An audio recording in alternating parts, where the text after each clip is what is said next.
Bien le bonjour internet et bienvenue dans cette vidéo où on va voir ensemble que certains logos ne sont pas faits par hasard et qu'il y a une signification derrière. Mais avant, dans ma vidéo précédente, je vous avais demandé qui c'était derrière et une personne a trouvé. C'est bien Amixem. Alors c'est parti pour les logos. Qu'est-ce que j'entends par il y a une signification derrière les logos? Eh bien par exemple, vous voyez le logo Tour de France. Aviez-vous remarqué que dans le logo Le Tour de France, eh bien, il y avait un vélo? Si on n'a pas prêté attention, c'est dans le mot tour que l'on voit un cycliste. Le O, c'est la roue arrière, le U, c'est une selle, et le R, c'est une personne qui grimpe le vélo. D'ailleurs, le mot tour, hop, est légèrement comme ça, parce que dans le Tour de France, eh ben, ça monte. Un deuxième exemple, c'est bien sûr mon logo de chaîne Point de Vue. Alors pourquoi j'ai pris ce logo? Parce qu'il y a une signification derrière quand même. Vous avez sans doute vu ce panneau Point de Vue, ça permet de voir un panorama du paysage. Dans mon logo Point de Vue, donc on voit, il y a un œil, mais son iris, c'est la terre. Voilà, comme vous voyez, il y a plein de significations. Alors, c'est parti.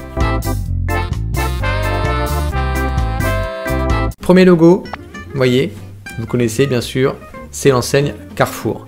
Mais est-ce que vous avez remarqué qu'il y avait un C que je mets en surbrillance? Effectivement, c'est un C caché. Mais avec ce type de design, on peut aussi voir, alors, si on peut extrapoler, un coup de poing américain qui montrerait que la firme a une politique agressive envers les prix. Autre logo, Amazon.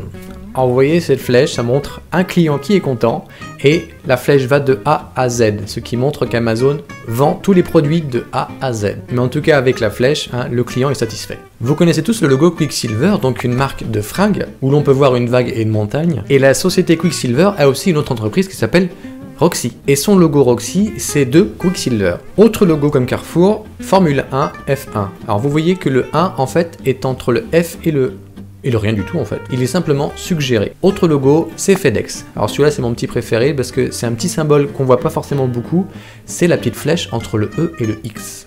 Vous le voyez? Je vous le mets en surbrillance. On continue avec les Galeries Lafayette. Là je vous laisse un petit peu de temps pour voir si vous trouvez un symbole dans ce logo.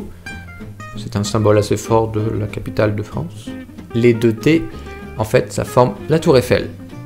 On continue avec le logo Sony Vaio. Alors le VA sont imbriqués ensemble et le IO voilà, sont à l'extérieur, sachant que le VA ressemble à un signal analogique et le IO c'est en fait un signal numérique 0 ou 1 ou 1-0.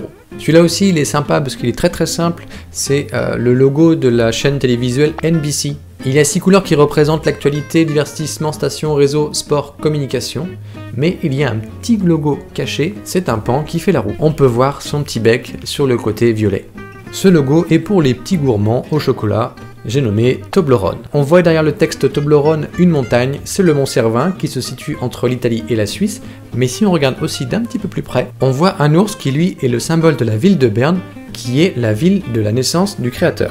Alors si vous vous posez la question pourquoi ça s'appelle Toblerone, parce qu'en fait Tobler c'est le nom du créateur de ce chocolat, et si l'on regarde les lettres, on peut voir apparaître le mot Berne, la ville où est originaire Tobler. Petit logo très rapide, M6 et W9, c'est le même groupe qui gère ça, et en fait le M6 c'est le W9 à l'envers. Ce petit logo pour les écologistes EDF qui nous fournit de l'énergie nucléaire, en fait on peut voir une éolienne, un soleil ou une fleur, enfin en tout cas ça véhicule de l'énergie propre et respectueuse de l'environnement. Ah, ils sont forts EDF. Alors celui-là c'est mon logo le plus rigolo que je trouve, c'est LG. LG est une entreprise sud-coréenne qui est fan de Pac-Man. Regardez si on tourne, tac, hop, ça fait Pac-Man. Truc de fou. J'oublie pas les fumeurs pour vous, voici le logo de Camel, donc Camel c'est un chameau. Selon la légende, le dessinateur belge qui a fait ce logo n'aimait pas trop le marketing de Camel, et donc il a mis un message un petit peu discret, mais après on peut le voir si je le mets en surbrillance. Voilà, ceci est un mannequin piece.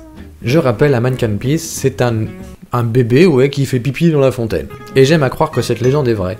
Un petit clin d'œil pour tous les Macintosh, la touche commande, eh bien, d'où elle vient? Elle vient d'un pictogramme des lieux scandinaves, donc Finlande, Suède et Norvège, qui indique les lieux remarquables historiques. Un petit peu comme mon logo chaîne Point de Vue. Amis parisiens, vous connaissez sûrement la RATP, mais alors pourquoi on voit une bonne femme avec un rond? C'est tout simplement le logo stylisé de la carte de Paris. Paris, c'est donc le cercle en vert, et le bleu, c'est la Seine qui y coule. Un petit clin d'œil pour les geeks.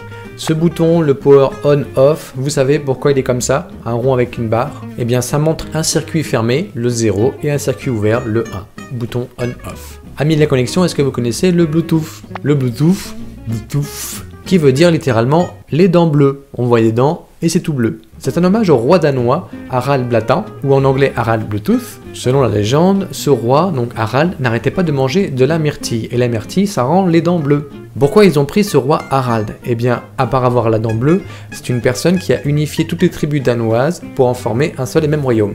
Voici un petit logo réversible Newman. Quand on le tourne, le new devient man et le man devient nous. Newman. Newman. Un petit logo qui a été décrit il y a quelques années, je suis sûr que vous le connaissez, c'est le mot TGV. Vous savez que si on le retourne, ça ressemble à un petit escargot si on enlève le T.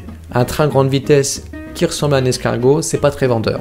Alors il paraît que la firme s'en est rendu compte quelques jours après avoir créé ce logo, et ils se sont dit, tiens c'est rigolo, on va parler de nous et tout, et en fait finalement ça devient un fardeau. Un fardeau comme une coquille d'escargot. Et un petit dernier pour la route, le logo Nestlé. Alors il n'y a pas forcément quelque chose de caché derrière, c'est juste pour vous montrer qu'avant le logo correspondait avec un oiseau, donc une maman qui donnait à manger avec 3 piafs. Ce logo a été changé avec une maman qui vient donner à manger à ses enfants, mais avec 2 piafs. Et bien tout simplement, le logo a été modifié pour correspondre au nombre d'enfants moyens par foyer. Voilà, c'est tout pour moi. N'hésitez pas à liker, à partager ma vidéo, à activer la cloche pour savoir quand est-ce que je mets des vidéos sur YouTube. Et moi je vous dis à très vite.